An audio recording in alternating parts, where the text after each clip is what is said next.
আসসালামু আলাইকুম, কি অবস্থা সবার? আশা করি সবাই ভালো আছেন, সুস্থ আছেন। তো আমি আজকে একটা বিষয়ে কথা বলবো, এটা হচ্ছে কি ভাই, আমরা সবারই সুপরিচিত, আপনারা সবাই হিরো আলমকে তো চেনেনই।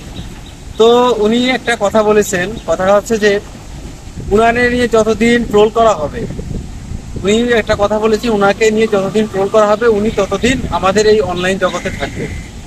তো উনি যেই গানগুলো ব্যবহার করে, মানে যে গানগুলো গায়, যে গানই গায় আর কি, তো এই গানে দর্শন করে ছাড়ে আর কি, আপনারা সবাই বুঝতে পারেন যে আসলে সে কিভাবে গানগুলো করে, কিভাবে তার গানের কোয়ালিটি হয় কিরকম।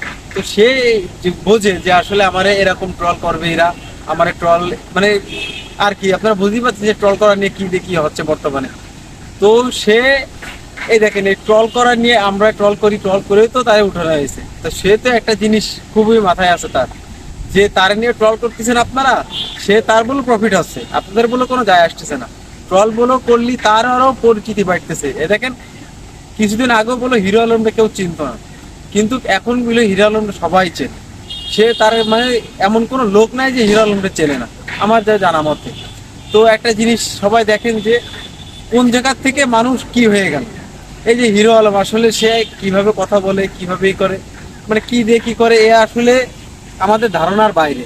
আর দ্বিতীয় কথা হচ্ছে যে আমরা যে হিরো আলম নিয়ে ট্রল করি, এ করি সে করি, এই যে ট্রল করা যতদিন না থামবে, হিরো আলম আমাদের মাঝে থাকবে। এই যে জিনিসটা আমাদের মাথায় রাখতে